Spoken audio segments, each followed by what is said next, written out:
Bonjour à tous et bienvenue. Nous continuons notre voyage sur les mers et les océans dans le cadre de la mondialisation. Nous avons vu dans le cours précédent que le transport maritime assurait à lui seul 90% des échanges mondiaux de marchandises. Pourquoi cette prépondérance du transport maritime? Tout simplement parce que le transport de marchandises par bateau est celui qui revient le moins cher. En effet, les bateaux ont tellement augmenté en taille qu'ils peuvent maintenant charger d'énormes quantités de marchandises, et notamment par des containers, et les acheminer en un seul voyage aux quatre coins du monde. La mer et les océans sont bien devenus des espaces majeurs de la mondialisation. Aujourd'hui, nous allons voir comment la maritimisation de l'économie, c'est-à-dire la part de plus en plus importante du transport maritime de marchandises, a eu un impact très important sur les espaces maritimes que sont les points de passage stratégiques, les ports et les façades maritimes. C'est donc la deuxième partie de ce cours. Dans ce grand 2, nous étudierons les espaces maritimes, leurs aménagements et leur intégration à la mondialisation.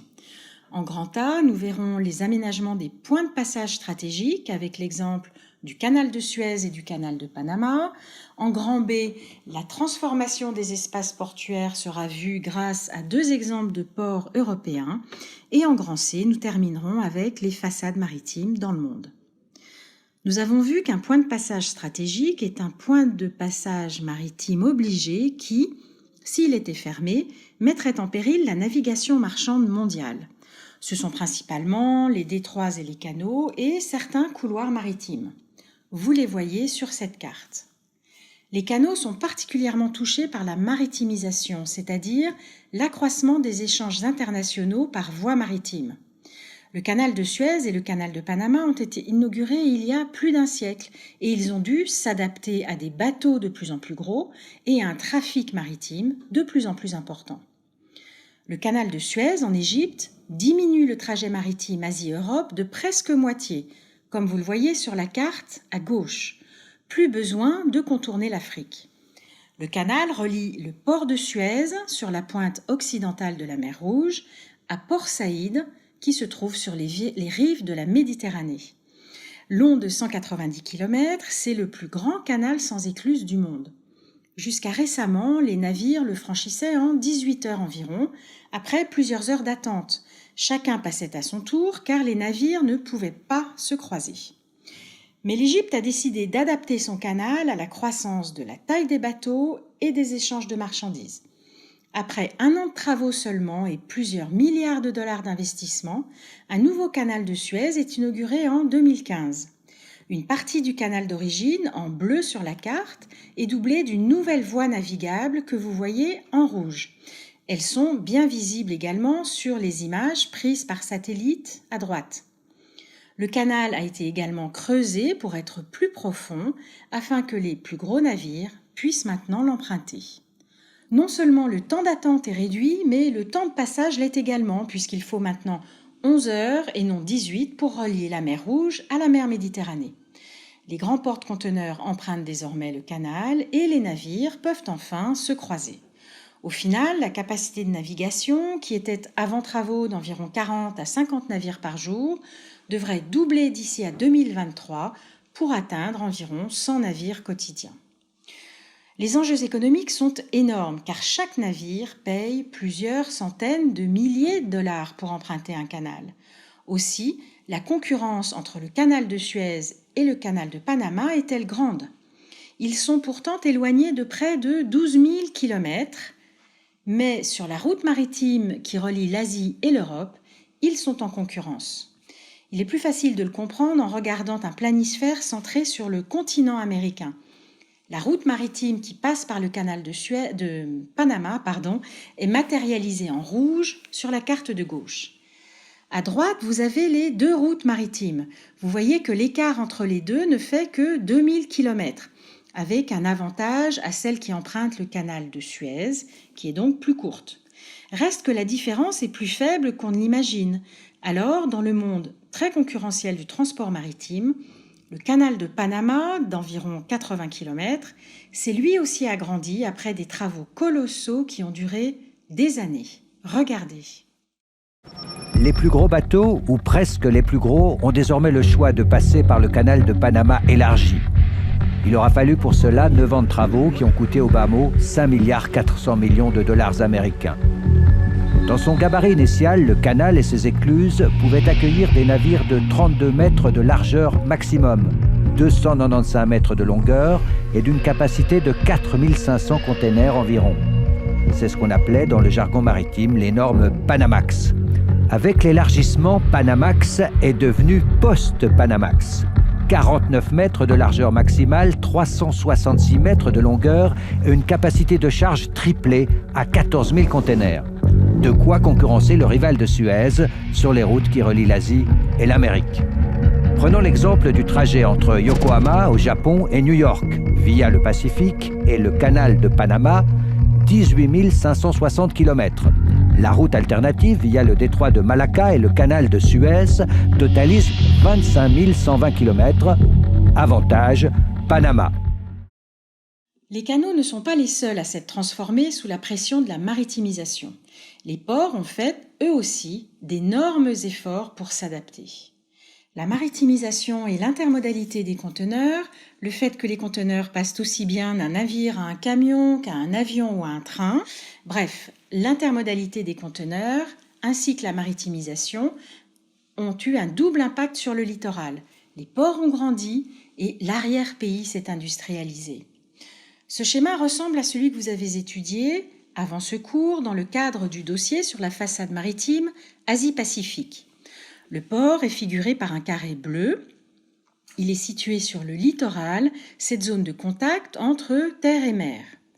Le port est connecté au reste du monde par la mer, mais il est aussi connecté à une zone industrielle côtière, ici en violet, et à un arrière-pays d'où arrivent et repartent des marchandises. L'espace portuaire est relié à l'arrière-pays par plusieurs moyens de transport terrestre, comme la route, les fleuves et les voies ferrées. Cet arrière-pays est appelé un hinterland, c'est-à-dire une région desservie par un ou plusieurs ports au moyen de transport terrestre, et ces transports incluent tout ce qui figure sur le schéma. L'interland est une notion importante de ce cours, et autre notion importante, les grands ports sont devenus des zones industrialo-portuaires, des ZIP. Les zones industrialo-portuaires associent des activités portuaires, des activités industrielles et des zones de stockage. Voici l'exemple du Havre, à l'embouchure de la Seine sur la Manche. Depuis 40 ans, le port du Havre ne cesse de s'agrandir. De profonds bassins ont été creusés et des kilomètres de quais aménagés pour recevoir des navires de plus en plus gros. Le Havre est aujourd'hui le premier port français pour le trafic de conteneurs. Le trafic pétrolier y est également intense. La ZIP du Havre regroupe des activités variées. Il y a les activités portuaires, bien sûr, avec les bassins et les terminaux, ces emplacements où les navires peuvent charger et décharger leurs marchandises. Mais la ZIP comprend également de vastes zones de stockage pour les conteneurs, des citernes pour le vrac liquide, comme le pétrole, et un centre minéralier pour le stockage du charbon, tout près de la centrale électrique dont vous apercevez les deux cheminées à l'arrière-plan de la photographie, dans la zone industrielle. Car la ZIP du Havre accueille aussi des industries électriques, chimiques et pétrolières, des usines de traitement des déchets et un centre multivrac qui traite tous les produits solides en vrac qui ne sont pas transportés par container, par exemple les céréales, le charbon, le ciment ou le bois. Ils sont stockés et traités pour être exportés par la mer ou réexpédiés à travers l'interland français et européen. Comme toutes les ZIP, celle du Havre est reliée à son hinterland par différents moyens de transport. La Seine est une voie d'acheminement majeure pour relier le port du Havre à son hinterland vers Paris et au-delà, sur environ 3 à 400 km. Mais le Havre est également relié à son hinterland par un réseau ferroviaire important vers plusieurs villes de France et d'Europe et par tout un réseau d'autoroutes. Dans leur volonté de grandir, les ports se heurtent parfois à un obstacle majeur. Il n'y a plus de terre disponible. Mais qu'à cela ne tienne, les ports construisent des terre-pleins. Certains terre-pleins relient des îles entre elles. C'est la solution choisie par le port de Shanghai, en Chine, pour s'étendre. Un nouveau port a été construit au large en regroupant quelques îles par un terre-plein. Nous le verrons mieux dans un instant. D'autres terre-pleins s'avancent en haute mer, comme dans le port de Rotterdam, aux Pays-Bas. Les nouveaux terre-pleins avancent sur la haute mer et vous pouvez les distinguer au dernier plan de la photo. La ZIP de Rotterdam fait plus de 40 km de long entre la mer du Nord et l'intérieur des terres. Elle contient non pas une ou deux, mais 3 raffineries de pétrole, une usine chimique, un quai réservé aux minerais comme le charbon ou le minerai de fer, de vastes espaces de stockage et bien sûr d'immenses zones portuaires destinées à accueillir les plus grands navires pétroliers, les vraquiers et les plus grands porte-conteneurs du monde. Regardez cette présentation de Rotterdam qui est, je vous le rappelle, le premier port d'Europe. Ici, le décor tient de la science-fiction. Pas la moindre silhouette humaine à l'horizon. Camions, grues, sur ce terminal, tout a été entièrement automatisé. Les seuls employés, ou presque, sont ceux des postes de contrôle. Dans celui-ci, 3 personnes suffisent pour superviser le chargement de 5 bateaux simultanément. Ces véhicules automatiques sont équipés de moteurs diesel. Ils sont téléguidés grâce à des émetteurs placés sous le sol.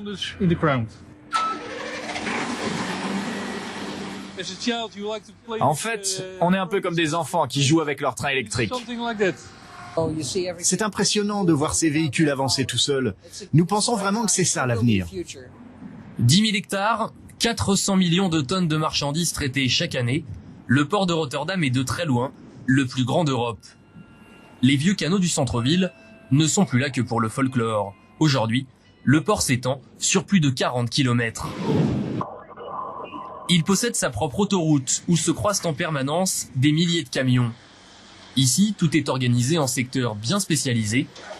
Dans ces gigantesques entrepôts, par exemple, 3000 tonnes de fruits arrivent chaque jour du monde entier. Il n'y a que 20% du stock qui reste aux Pays-Bas. Tout le reste est exporté vers l'Allemagne, mais aussi vers le nord de la France et Rungis, ou encore vers les pays scandinaves et l'Europe de l'Est. Rotterdam est aussi spécialisé dans les produits pétroliers. On y compte 5 raffineries et des terminaux équipés pour recevoir les plus grands bateaux du monde. Rotterdam est l'un des plus gros marchés pétroliers, comme Houston aux États-Unis ou Singapour en Asie. Chaque année, on a plus de 50 millions de mètres cubes de produits pétroliers qui sont stockés dans nos terminaux. Si le port a connu un si fort développement, c'est surtout grâce à sa position stratégique. Pour rejoindre toute l'Europe du Nord, les marchandises peuvent remonter le Rhin sur des barges ou des péniches. Mais depuis peu, les autorités misent aussi beaucoup sur le transport ferroviaire. La dernière innovation, c'est cette ligne express à destination de l'Allemagne. C'est une ligne spéciale d'environ 160 km de long dédiée exclusivement au fret. D'ici quelques années, on espère atteindre sa pleine capacité et faire circuler entre 400 et 500 trains par jour. Aujourd'hui, le port de Rotterdam est au bord de la saturation. Il n'y a presque plus de terrain disponible. Alors pour continuer à se développer, la seule solution est de gagner de l'espace sur la mer. D'ici 5 ans, 2000 hectares de terrain vont être aménagés. Ils devraient permettre de traiter ici chaque année plus de 500 millions de tonnes de marchandises supplémentaires. Depuis ce reportage, le port de Rotterdam s'est effectivement agrandi. Sa surface totale dépasse celle de Paris. Une nouvelle zone portuaire a été inaugurée en 2013 et les travaux continuent encore aujourd'hui pour gagner toujours plus d'espace sur la mer. C'est ce que vous voyez en orange sur la photo. Cet agrandissement, ce terre-plein d'agrandissement est destiné à recevoir de gigantesques bateaux pétroliers et porte-conteneurs et d'importantes zones de stockage. Avec la maritimisation, la concurrence entre les ports est aussi vive que celle entre les canaux.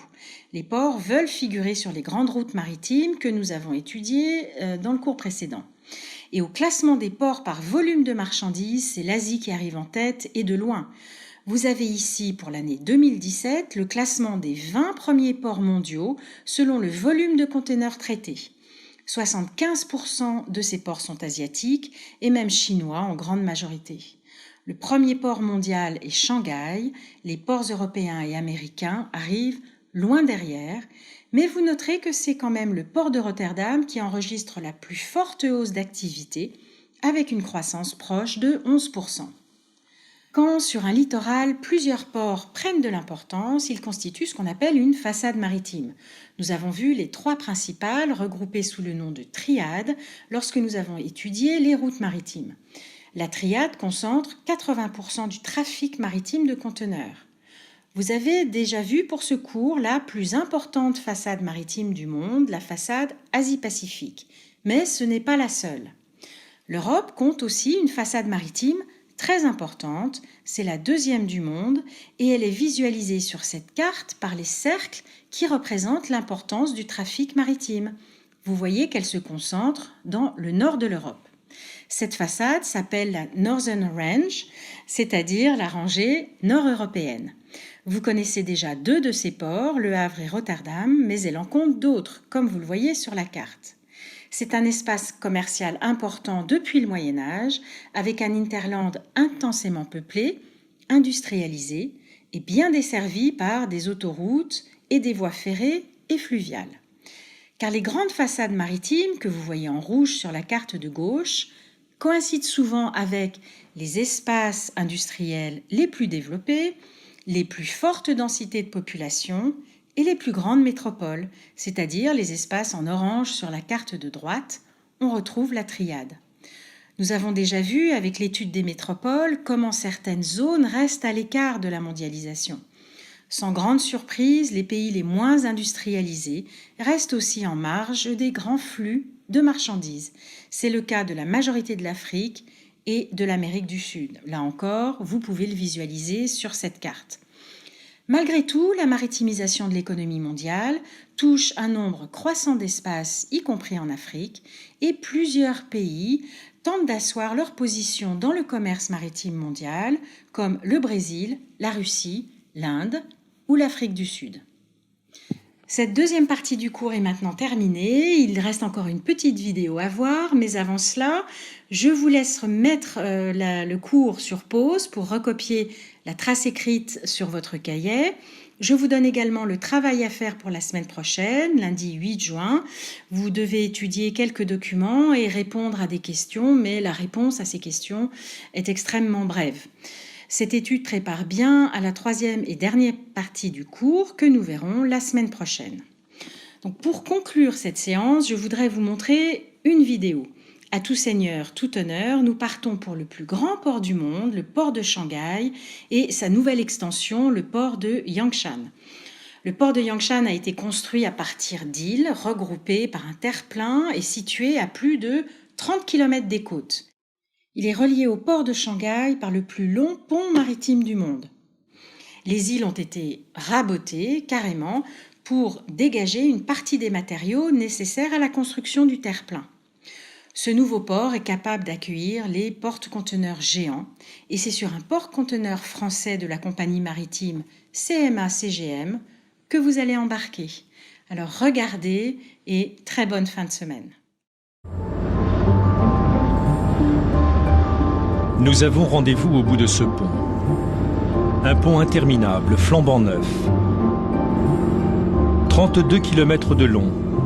Un pont qui serpente dans l'estuaire du Yangtze-Kiang et prend appui sur des îles minuscules, rasées pour les besoins de l'ouvrage. Personne ou presque dans ce sens. Des containers dans l'autre. Et puis dans le lointain, la forêt des portiques. Ce sont les énormes grues de Yangshan, le nouveau port de Shanghai ouvert depuis quelques mois. C'est là que nous allons embarquer sur un géant des mers, un porte-container de dernière génération. Le Nabucco se cache, se dissimule. Difficile de l'apercevoir d'un seul coup d'œil avec ses 350 mètres de longueur. Il se cache derrière les portiques de transbordement. Jusqu'à 10 pour un même bateau.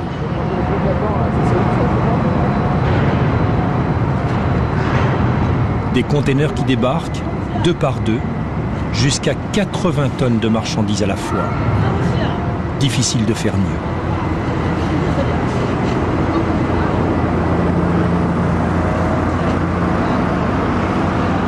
À bord, Marie, le second capitaine, et Lorenzo, le lieutenant, n'ont pas dormi de la nuit.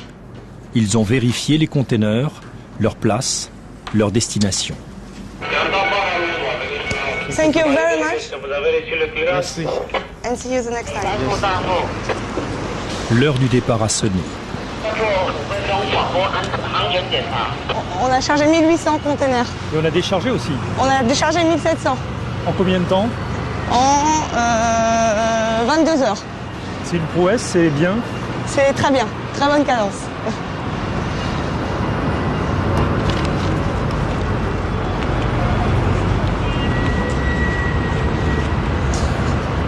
Qu'est-ce qui reste là? En fait, je sais pas exactement où en est la situation. Parce qu'ils vont trop vite. Ah bon? Et il n'y a que 2 personnes sur le pont. T'arrives pas à suivre là? C'est pas que j'arrive pas à suivre, c'est que je sais pas exactement combien il reste à charger. Pendant 6 jours, le temps des escales dans les ports chinois, rares seront les moments de repos. Marie Guillou, le second capitaine sur le Nabucco, est partout. Sur le quai, sur le pont et bientôt en passerelle. C'est ça que vous m'avez dit?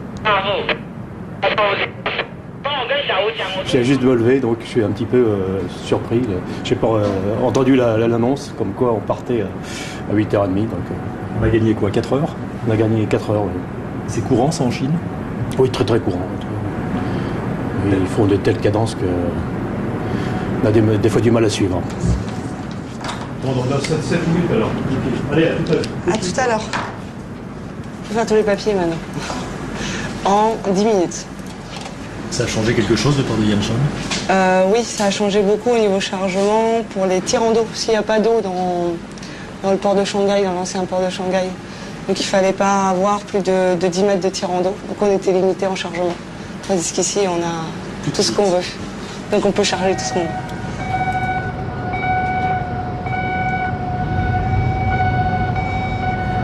C'est le dernier flot qui est en train de se charger. Très content, capitaine de témoigner, opération commerciale terminée. Oui, merci. T'as vu la jante, pardon? Le pilote, il est à bord. On peut virer la poubelle parce que le mec, il a débarqué avec le SPDF. En moins de 3 ans, ce site est devenu l'un des terminaux de containers les plus actifs au monde. Tout largué devant, pas clair. Tout largué devant, pas clair. Quelle distance du bateau derrière? Même 40 mètres. On parle déjà de plus de 40 portiques en service et 40 millions de containers par an. Le Nabucco amorce son retour vers l'Europe. Des bateaux énormes, des volumes à transporter qui augmentent sans cesse, la Chine a provoqué une croissance du transport maritime jamais égalée.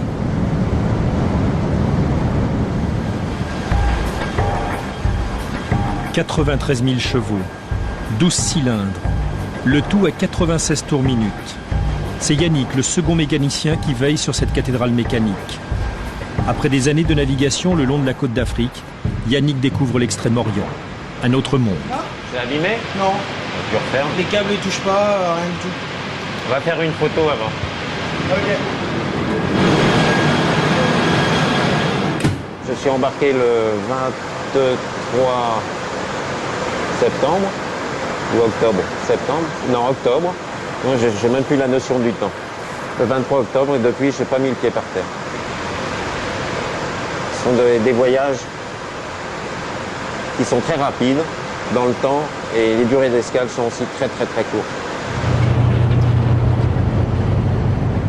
On vient grosso modo tous les 4 mois et tous les 4 mois ça change. On découvre des choses nouvelles.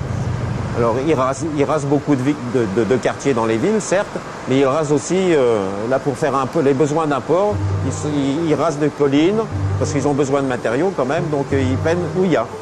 Donc la colline est là, il y a du caillou, c'est bon, on la rase, on récupère les cailloux et ils vont très vite, très très vite.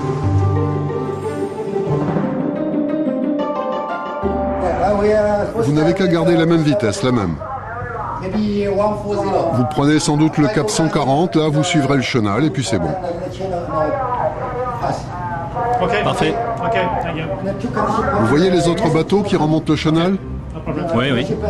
Il suffit de suivre le chenal, mais du bon côté. Ok.